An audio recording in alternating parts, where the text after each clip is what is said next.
Despite peaceful tactics, demonstrators often bore the brunt of brutal confrontation.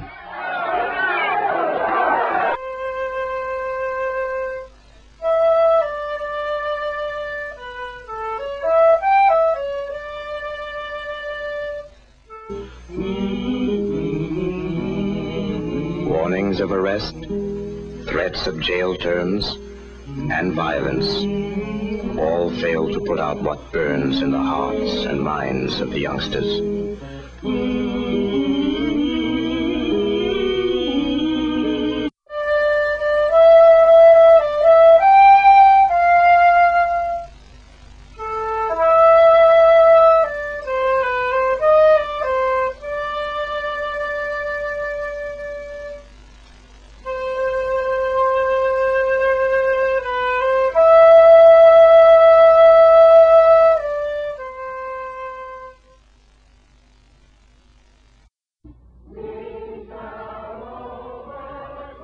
It was 1957 and the African American Civil Rights Movement was underway.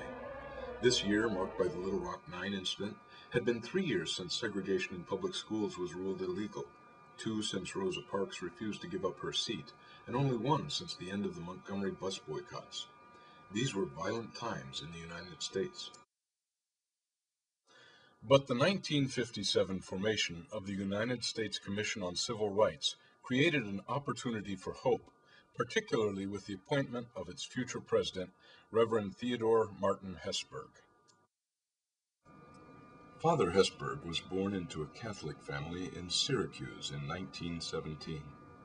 He studied at the University of Notre Dame and became a member of its faculty in 1943. In 1952, he became the university's president. Father Hesburgh would eventually be the university's longest-serving president, with a term lasting until 1987. The purpose of the commission was to report the status of civil rights in the United States, though predictably, most of the activity that concerned the committee took place in the South. In one Georgia incident of police brutality, James Brazier, an African American, was arrested for speeding, and a police officer, reported only as Y, beat him and made racial slurs. The commission reported about this and police brutality towards African Americans in Justice, the last of 5 volumes in the commission's second report. Events like these prompted Hesburgh's words, "Personally, I don't care if the U.S. gets the first man on the moon, if while this is happening on a crash basis, we dawdle along here on our corner of the earth, nursing our prejudices, flouting our magnificent Constitution, ignoring the central moral problem of our times, and appearing hypocrites to all the world." Before Hesburgh's term as chairman, his role in the commission was, in his words, the house philosopher and theologian. But it was also, it seems, the voice of the helpless. Father Hesburgh was a particularly outspoken member of the commission. He recalls in his autobiography, God, Country, Notre Dame, that because the commission's reports were supposed to be objective, his personal emotional statements usually had to be put in the back. He also used his voice and his connections with presidents to achieve justice. Hesburgh served under 9 administrations, but 2 in which he and the commission had particular influences on the country were the administrations of Dwight Eisenhower and Richard Nixon. Dwight Eisenhower was president during the formation of the commission, and he was also a friend of Hesburgh. Knowing Eisenhower was beneficial to Hesburgh, since the commission, having both black and white members, was not able to find accommodation in Montgomery, Alabama, the site of one of their civil rights hearings. It took an executive order from Eisenhower to get the group accommodated at the Maxwell Air Force Base. The commission's hearings on voting in places like Mississippi, Texas, New Orleans, and Montgomery, Alabama, sought to listen to witnesses tell about how they had been disenfranchised, to return voting rights to those in the area who had been denied the privilege, and to report their findings. But arguably, the Montgomery trial stood out most of all. The reason that this trial stood out was partly because it involved one George Wallace, at that time Judge George Wallace, refusing to turn over the county voting records. Wallace refused, so Hesburgh and the commission forced him through the legal power of local federal judge Frank Johnson. Johnson made Wallace turn over the records and, as a result, 1,600 blacks were registered as voters.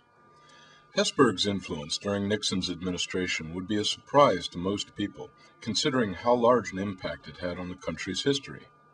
In a 1969 meeting with Richard Nixon, Hesburgh suggested to Nixon 4 things he thought would help improve the country, all of which Nixon later put into effect or supported. 1. Ending the Vietnam War, which he did in 1973.